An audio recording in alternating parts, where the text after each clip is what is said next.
Hey everybody, welcome to the Mother Figures podcast. I'm Katelyn Darkangelo, founder and co-owner of Figure, Midwestern wife, and girl mom. I'm a dual certified pregnancy and postpartum trainer, majored in exercise science from the University of Michigan, earned my master in management degree from Duke University, and have been coaching in the fitness industry for over a decade. This podcast dives into all things pregnancy and postpartum fitness, especially in how to navigate strength and intensity training in these seasons. Whether you're in it yourself, trying to get pregnant, or coaching this population, you're in the right place. I'm excited to share personal experiences, client stories, guest interviews, and evidence-based strategies to give you the guidance, insights, and clarity needed to navigate these seasons with confidence. And with that, let's get rolling. Hey everybody, and welcome back to the Mother Figures podcast. Today I am getting into my personal life, specifically with our trying to conceive journey in between Amelia and the baby we are currently pregnant with. I feel like Instagram, I obviously have mentioned this and have talked about it shortly, but it is very hard to go into depth, especially for moms who are either currently going through this or have gone through this or are wanting to prepare themselves for trying to conceive one day, and maybe just some more things to know or information to have in your back pocket to know what is possible or a little bit more about trying to conceive in general. And so I wanted to take just a full podcast and be pretty nonchalant and pretty unscripted with this one. Not that any of my podcasts are really scripted, but just kind of go in trying to get in chronological order, but trying to just include everything that I can that could potentially help you guys in future journeys if this trying to conceive happens to you or all that stuff. So anyways, we're just going to get right into it. So our trying to conceive journey kind of started back with Amelia. So that is our almost 4-year-old daughter. We weren't trying to get pregnant. We wanted to get pregnant within the year. And I had been on birth control for 10 years prior to us like kind of deciding, within the next year, like we want to have a baby. So I got off birth control. I was told it would take 6 months to a year for my body to regulate back and all this stuff. So we got off birth control, had my period the next month we got pregnant. So it was like immediate, no trying was involved. It was super smooth. Nothing was a problem or an issue. Like got pregnant with her, super healthy pregnancy. I'll go into my pregnancy and labor and delivery in a whole nother podcast with her. So that was kind of our perception of like what having a baby was like you don't have to try to get pregnant. You kind of just get pregnant. And whenever you decide that you want to have a baby, you just have a baby. Obviously I had known or heard of like trying to conceive. I had even been asked that question on different podcasts that I was on, like, what was your trying to conceive journey like? And I was like, we just like got pregnant. And that was pretty much my perception of like how I was going to have babies in the future. So given that starting point, it wasn't until she was about like a year and a half years old that we wanted to start trying for another, because we assumed it was just going to go the same way that the first one did. So we're like, okay, we got to be ready, be set, like let's find our optimal time. Not that there is an optimal time ever for having kids, but like when we were moving into a house, getting things settled with business, all kinds of stuff going on. So we just wanted to make sure that, we were in a good point, because we're like, we'll just have a baby right away. So this is now 2023, around July-ish. September was like the first month I remember being like, we didn't get pregnant this month. Like, that's weird. So this is like kind of end of summer of 2023. Going back into July of 2023, and this will all make sense, but I'm just going to kind of go chronologically and then, talking retroactively of like things that I know now that like might have made sense then, but regardless. So July of 2023, this is when Anthony decided he wanted to do a half Ironman. And I was like, maybe I'll like kind of do some of the same training just for fun. So one day I just decided to go swim a mile in my parents' pool. And I have had bad ears for my whole life.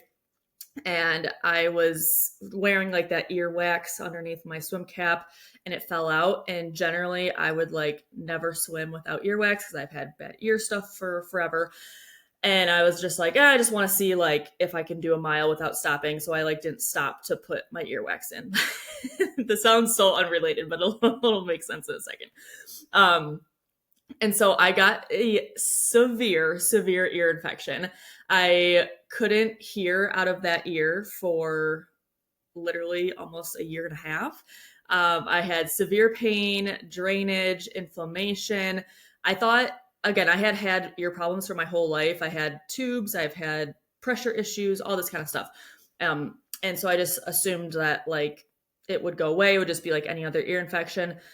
I didn't start resolving that until I'm skipping ahead of myself, but I didn't start until right around when we actually got pregnant of actually healing that infection. It was so bad. It was like affecting my daily life. When I was coaching, I couldn't hear how loud I was talking. It was super painful when someone was on the right side of my body. Like I couldn't hear them talking in my ear. If I was sleeping on one side, I wouldn't be able to hear out of it. It was severe. So, and obviously that was an infection that was very close to my brain and all the important things that are going on in my body. So my body was just like in this inflammatory, horrible state. And that was started in July of 2023. The next month, August, is when my alopecia areata started. So I have not talked about this, I don't think, anywhere. All of the people in my like social circle and family knows about this. I'm very open about it. Back in 2017, when I went to Duke, I had one flare up, and that was the first time. And I thought it was just kind of, a random one-off thing. But apparently there is something called like a stress-induced alopecia where you just kind of lose patches of hair over time. I have the version where I get like, like a lacrosse sized bald spot on my head. And then it grows back within a few months. I have now, since August of 2023, had like 6 of those consistently. So like right now I have 2 giant ones, but thankfully I have enough hair that it covers the rest of I can kind of like piece my hair around the bald spots. And so this stress induced or inflammatory induced alopecia, I now looking back, I believe could be related. Again, I am not a medical person. This is just this is me just blabbing and my personal stuff. So don't take this as any medical advice. But I believe that start of that ear infection, that inflammatory intense response also triggered then what was now an alopecia, which is more of an autoimmune issue. And so I've now been battling that for now almost over 2 years. So that is kind of the starting point of that. And then it's September of 2023 was the first month that we started trying to conceive, didn't get pregnant. We were surprised, but like didn't really think anything of it. So again, this is all like retroactively looking back. I believe the swimming and then the alopecia, the two kind of like inflammatory autoimmune stuff, could have been something related. So anyways, going forward. So September 2023, confused why we weren't pregnant because we kind of tried not really testing or tracking anything, but we just assumed we would get pregnant. Didn't think anything of it for the first like 3 to 4 months. So we were timing things out, but not really tracking because we didn't really think we would need to. And then it was around December or January, so about 4 months after we initially started trying, that we started like actually tracking our cycles more directly, like using ovulation sticks and just like putting it in an app versus like just thinking about it. So that went on for 8 months, and it was sorry, I'm going to go back. When we were tracking, we were not using ovulation sticks yet. We were just putting it in the app. Then it was 8 months in, so around April of 2024, where we started using ovulation sticks specifically. And then June 19th, so 2 months after, or 2 cycles after using ovulation sticks. So we knew specifically like when the fertile window was, or when my LH spike was. That was when we first found out we were pregnant, and when I had my missed period. And that was 10 months into trying to conceive initially. So it had been 10 months since September. I used ovulation sticks for 2 months, and then we got pregnant, had a missed period. At 6 weeks exactly of that pregnancy, I started lightly bleeding. I went on Google and just was trying to make myself feel better. And it was like 6 weeks is the day that your placenta starts taking over for caring or nurturing, nutrition, whatever, transfer of nutrients to your baby. So sometimes you'll experience like bleeding. There could be other reasons, because it was pretty light. It wasn't very severe at all. And so I was just like kind of hoping for that. So a day later, it was still bleeding, and I called the midwives and I was like, yeah, this is like happening. What do you think we should do? They're like, just come on in. So we went to triage, and when they did the blood work, my HCG was in the 80s. It was at 87, I believe. And if you know anything about blood work and HCGs, that should be in like the thousands, 10,000s, 20,000s. Like it gets pretty high. And we also did a transvaginal ultrasound, and that showed literally nothing. There was not a fluid sac. There was not a speck of anything. It was just like an empty uterus. Like there was nothing at all.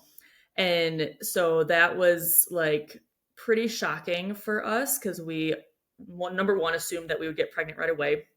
Number two, after 10 months of us trying to have a miscarriage, and then to have a miscarriage with like literally no progress. Like there was essentially what the midwife had told us was like, since the second of conception, like nothing progressed. Like there was never anything there, essentially. To have HCG in the 80s is like very uncommon at that point, obviously, especially with a miscarriage, or even with a miscarriage. And so they're like, there's nothing. Obviously, there's different types of ways to go about miscarriage. There's like medical, there's pills you can take to kind of have the baby pass, or you can just let it happen on your own. And they were like, obviously, there's really nothing there, so just kind of let the bleeding pass. But they actually prescribed me oxycodone for the pain. They're like, there's gonna be a clot. It's gonna be super painful. And this is July 3rd. So this is the day before 4th of July. And so it's a really shitty time, because I want to be at all the parties and outside watching fireworks. And it was just like this huge shock, and obviously a horrible experience. The blessing with it. So I guess before I go into that, we got home from the hospital. For the next like week, I expected to experience like severe pain, and there was no pain, there was no clotting, there was no like knowing when the baby like passed. It was so like as smooth as a miscarriage could go. It took me 1 week, I think it was, like maybe a few days, for the bleeding to stop. And within 1 week, my HCG levels went to non-pregnancy levels, which is super fast. I've known some moms who had like 4 months. It took them like 4 months for their body to like regulate and get back to normal non-pregnancy hormonal levels. So from that perspective, I was very blessed and lucky to have only had symptoms and blood work that had to last for a week, and it was just done. So July 10th, that was like the day that everything kind of stopped. And then I started my period 28 days later. Like it was right back to like clockwork after that. So from that perspective, now looking forward, now being pregnant, this is all, again, retroactively thinking. Like in the time, it sucks, because you're like, oh, we just tried for literally 10 months after having a baby immediately the first time, and now we have a miscarriage. So at the time, it really sucked. But looking back, it was a huge blessing to, one, know that we were able to get pregnant. After 10 months of trying, you start to wonder, like, is my body ever going to be able to hold a baby? Am I ever going to get pregnant? Like, am I ever going to give Amelia a sibling? Like, you have all these thoughts that go through your head. So knowing that we could get pregnant was super, super uplifting for me. A lot of times, most of the times, obviously, everybody has their own experience. Again, miscarriage is kind of a sensitive topic. But for me, it was like a positive in that it gave me hope that my body could hold a baby again. So that's how I took our experience, and the fact that it only took us 1 week to kind of get through that phase, and that there was literally nothing in the ultrasound. Like, we never heard a heartbeat, we never saw anything.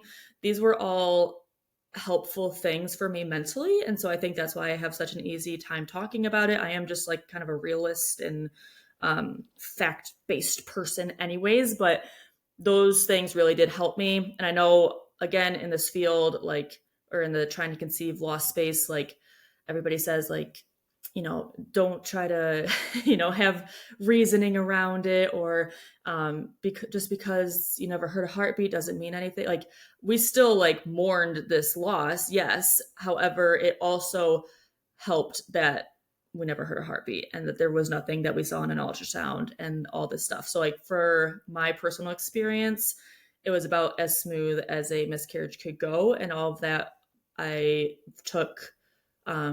It was easier for me to process. I'll just kind of leave it at that.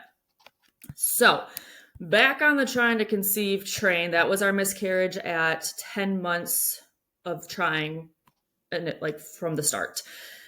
So 2 months after that, so this is now about 1 year total of trying to conceive. So now from here, I'm going to have like two different timelines, because technically a healthy pregnancy can take anywhere from 6 to 12 months on average to happen. So that is one thing I want you guys to know if you're going through this. Like, it takes a healthy person. It could take a healthy person 6 to 12 months normally to get pregnant. So you see all these people not even trying to get pregnant or getting pregnant in the first month. That's like actually kind of abnormal statistically. 6 to 12 months is statistically how long it can take to have a healthy pregnancy occur. And that was something that helps me now, but during, it sucks. Like, you don't want it to take 6 to 12 months. So regardless, from now on in my little story here, there's going to be two different timelines. So one is going to be like the total amount of time, because mentally that's how I was processing things. Like, it's been 1 year that we've been trying to have a baby and still don't have a baby. But then there's the miscarriage, which counts as a pregnancy. So then technically my 6 to 12 months now resets at that time too. So now we're 2 months out from that pregnancy, but 1 year mentally total into trying to conceive. So there's two different like definitions essentially. So anyways, 2 months after the miscarriage, we started using the Anito tracker. And for those of you who don't know what that is, it's like a pee stick. So you would pee on the stick every morning, but it tracks 4 different hormonal levels, not just your LH surges. And it goes into an app, and it shows you your trends of those hormone levels over the course of your cycle. And so it's just a really robust, in-depth tracking system, more so than just traditional ovulation sticks, that is specific for those who are trying to conceive or have had problems or just want to be really data specific from the beginning. Love these. I did them for about 5 months. This is really helpful for those who have like irregular cycles and don't know when the LH spike might come, or those with different cycle issues. Like, I don't even know. I'm not going to get into the details. I'm not a fertility specialist, but those who have irregular cycles for whatever medical condition or just for whatever reason, this can be super helpful for them. For me, I've had regular cycles my entire life. Like, to the date, I can tell you exactly what day I'll start, and it's almost always to the day within a few hours. But I wanted to do these anyways, just to see if like my hormonal levels were normal. Like, it has your estrogen, your testosterone, your LH spikes, all this stuff. And I did that for 5 months. And it was like to the date predictable for my when my cycle was going to start, and when my LH surge was, and when my fertile window was. And so they are kind of like on the pricier side. So I decided to stop tracking with those, because it gave me all the information I knew, which is that my cycles were regular. It was predictable for me to know what my fertile window was. And that's like the information I was trying to get out of it. And so that was a good sign that things were regular from that point of view. So now we're 7 months post miscarriage, 17 months, so a little bit over a year and a half, or I guess almost a year and a half, sorry, after trying to conceive in the first place. And this is when I started my methylfolate or thorn fertility bundle. So all these next things, I am not going to go into specifics. I will tell you what they are. You can do the research on your own. Again, I am not a fertility specialist or hormone therapy specialist or any of these things. This is just my personal experience and things that I believe could have potentially played into us getting pregnant. Maybe they had nothing to do with it, but these are all just things that we tried or did or that happened that may or may not have had any play in this, but regardless. So I listened to a podcast or had a podcast sent to me about methylfolate and how our bodies, like 60 or 70% of us or something crazy, doesn't actually process folic acid properly. And that can play into pregnancy huge because folic acid is one of the main things in prenatals. So I found Thorne, which is a supplement company, and they had a whole fertility bundle that included the methylfolate instead of the folic acid. And I started that at 17 months of trying or 7 months after our miscarriage. On the website, on their page, it had a little clinical study that they did. And I forget the exact amount, but like 9 out of 10 of these couples that they tested that had been trying for like almost 4 years got pregnant within, I think it was like 4 to 5 months of starting this fertility bundle. If that had anything to do with it, I don't know, but that was a hope of mine that would help. So this is, I'm going to just go based on our miscarriage timeline now. So that was 7 months after miscarriage. Now we're 8-ish months after our miscarriage. So about a month after starting that fertility bundle.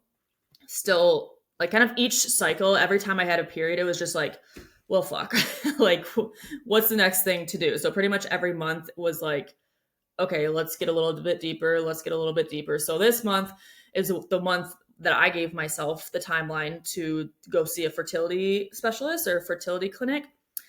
I honestly might make a whole podcast on fertility clinics because I've experienced now conversations with clients and stuff, how poorly set up fertility clinics are for fertility. Some people have amazing experiences with them and choose to go IVF and choose to go IUI, or like that has worked out spectacularly for them.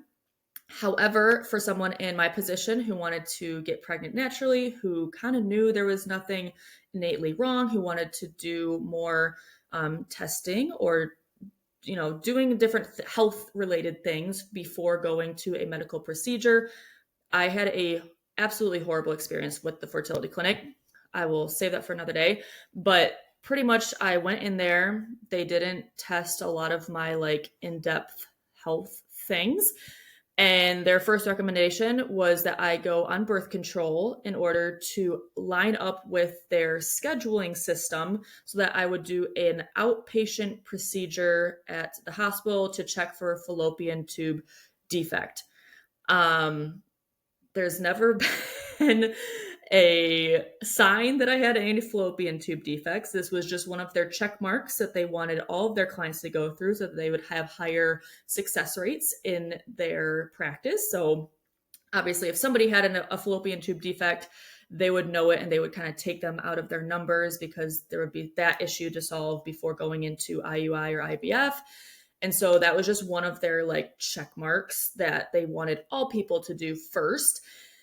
And with no previous sign of like why I would even have to do that. So from there, I went to a OB. Actually, I'm going to talk about that in a little bit. That happened the next month.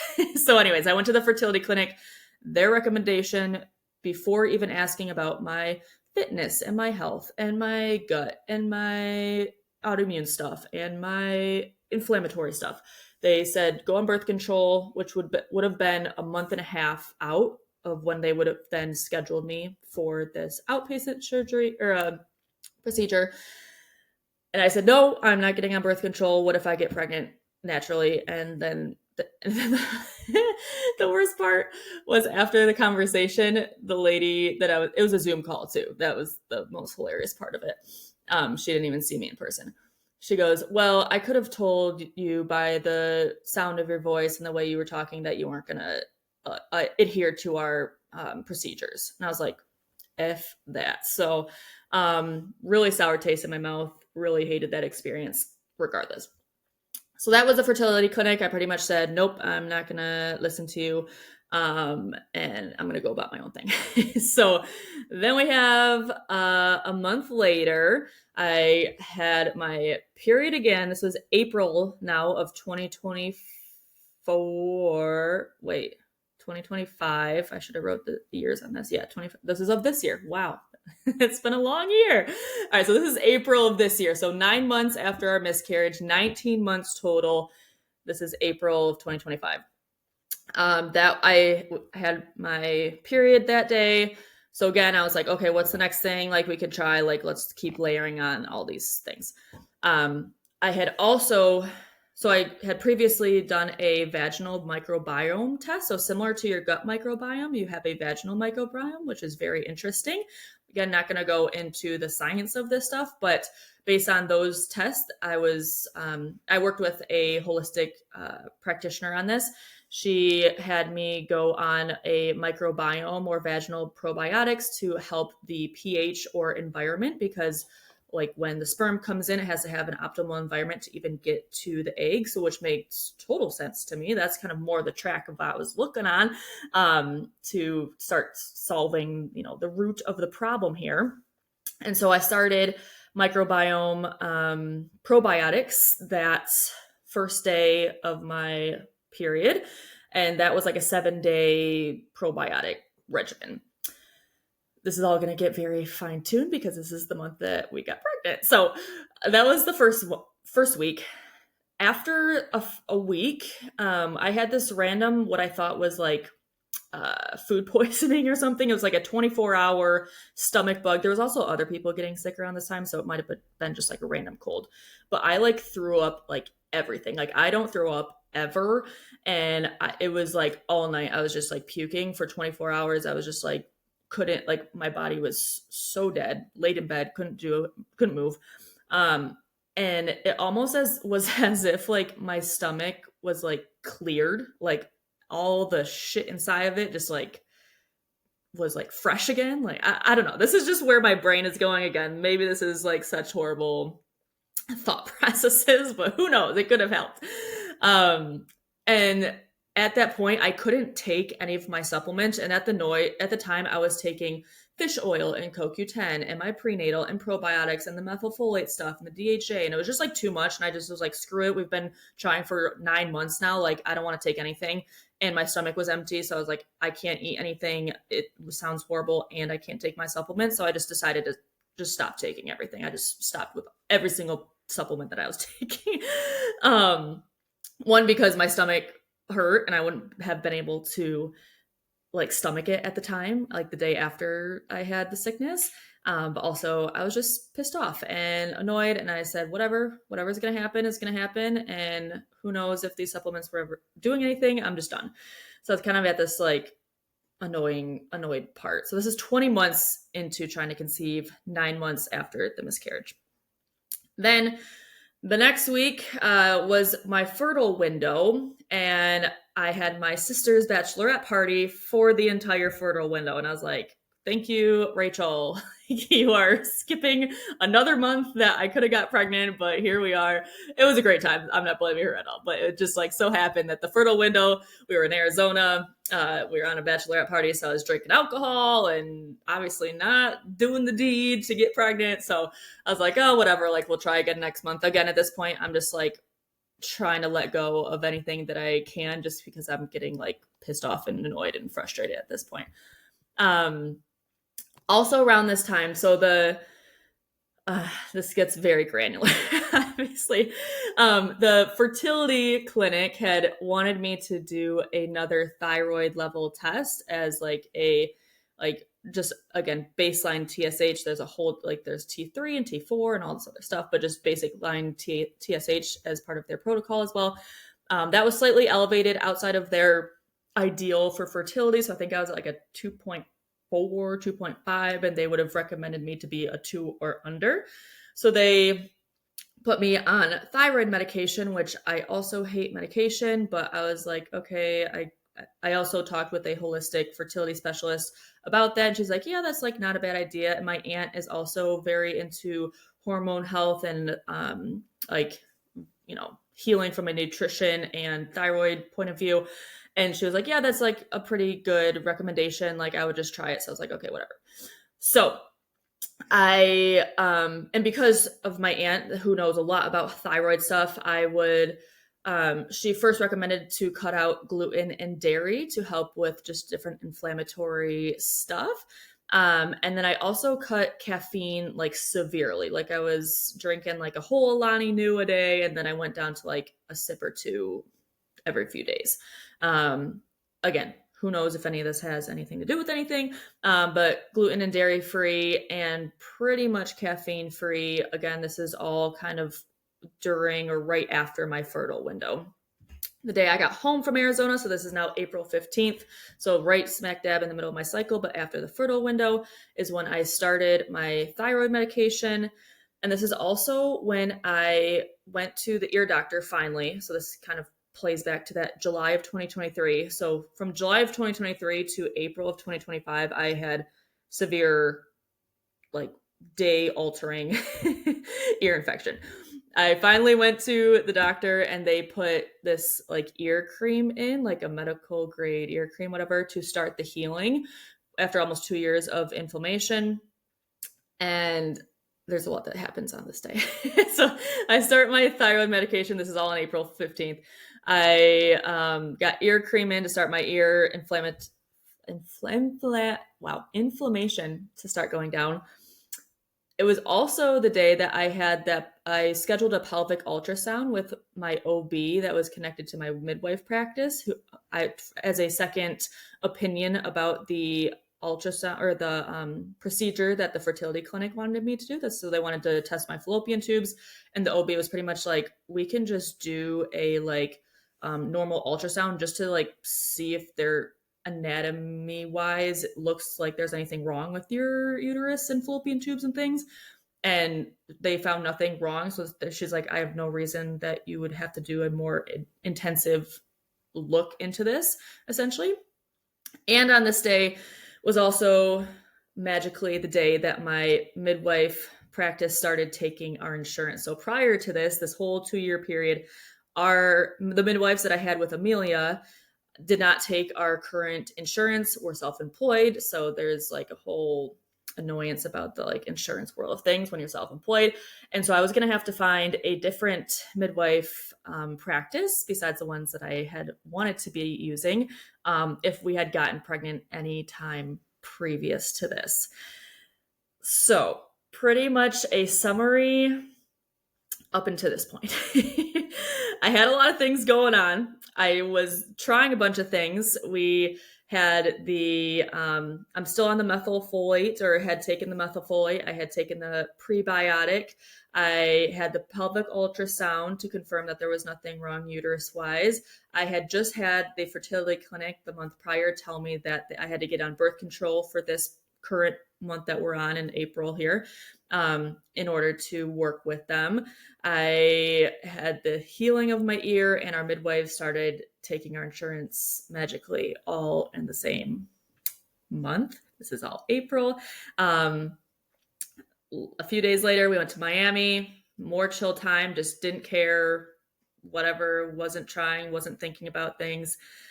This month, we also had Anthony tested, all good. I knew he was going to be fine because I had so much stuff going on with my ear, with my alopecia, with just thyroid stuff, whatever it was. I don't know. I knew it was going to be maybe more on my end. And then April 28th was the first day of my missed period, and I didn't really think anything of it that day. But then the next day I was like, okay, I should have had my period yesterday. And I tested and we saw the positive, and I literally could not believe it. It was like the month that I shouldn't have been able to get pregnant because I was gone in Arizona on that weekend or that, 4-day stretch. It was so cool too, because like the fertility clinic literally told me that was the month that I was going to be on birth control for the whole month just to get on their schedule. And I had trusted my gut and said no. I had been doing all of these things, and again, maybe it was a combination of some of them, maybe it was none of them, and I was just going to get pregnant 10 months after that miscarriage, or 9 months after that miscarriage. But maybe stuff that I did help. Like, I have no idea, and I don't honestly care to know what did it. Like, I don't care to know that the Thorn fertility bundle is, if I had only isolated myself and done like a little science experiment on myself, that is what did it. Maybe it was the ear cream that decreased the inflammation in my head that allowed my body to then work more optimally. Maybe it was, I don't know, it could have been any of these things. Maybe it was the no gluten dairy. Maybe it was me throwing up and having my stomach cleared, and like now food could like heal my gut or whatever. I don't know. But it was just so positive. It was like just overwhelming to see that positive. I just can't even describe it. So overall, timeline wise, it was 10 months, then miscarriage, then 9 months, then pregnant, like for real, which is almost 2 years total if you add up like the time in between with the miscarriage and stuff. And there was like no actual, so like, here's the thing, like maybe I know I'll never know if the things I did was what helped me with a successful pregnancy, or if I would have just gotten naturally pregnant anyways. Again, 6 to 12 months is a normal time to get pregnant, and both happened within that time period, 10 months and then 9 months. But I at least like to think that like something I did have an impact. For me, it just helped mentally to feel like I had something to work on. That's just how I operate. I like checking things off and having progress and lists, and that's just how my brain operates. And so it helped me feel like I had an active part in my health instead of just being passive and just waiting for something to happen. So it just made me feel like I had progress or had something to do or something to work on, even though I know it was like God's timing anyways. Like I know that. And then I also know that like maybe I could have had some play in it as well. Like, I don't know. It's just so, the things about like the midwife taking our insurance this month versus any other month in the last 2 years. And like, I don't know. It's just like it was really cool to how everything landed up. And again, I'm saying this on the other side of things. I am saying this 28 weeks pregnant now. When you're in it, it feels like eternity, and you feel like so hopeless and so annoyed. And it's like 20 months of failing and failing and failing and failing every single month. You never know if you're going to give a sibling to your child. And that is really difficult. And so I never want to discount like how frustrating it was during. And I also hope that my personal experience can give those who are in that time period just like hope, I guess, that like hearing my story, like maybe you are in a similar boat or you're a few months in, just having somebody that you know or have listened to that has made it out of that. I hope that gives you hope, because I know it gave me hope to hear or see people on Instagram or whatever post that they had gotten pregnant after years of trying to conceive. It just made me be like, okay, well, if they can, then I can. Like, again, it's not always like that. Maybe, again, this is morbid or whatever, but maybe it won't happen. Again, that's so bad to say. Because I can't tell your story. I don't know what your story is or somebody else's story is. Like, I only know mine. But just knowing that somebody somewhere was able to have a baby after 2 years of trying to do so, or plus whatever you're at, just know that like I know how hard it can be. I know how long and dead of a road it can feel like. You don't see the end, you can't feel the end, you don't know what the future holds, and it really sucks. I always found hope when I saw others who had long trying to conceive and then got pregnant, and I just hope that can be the case for you guys as well. So that is that. I know there was a lot. If you have any specific like questions about things, I'm super open to like some of the stuff that I did or tested or tried or whatever.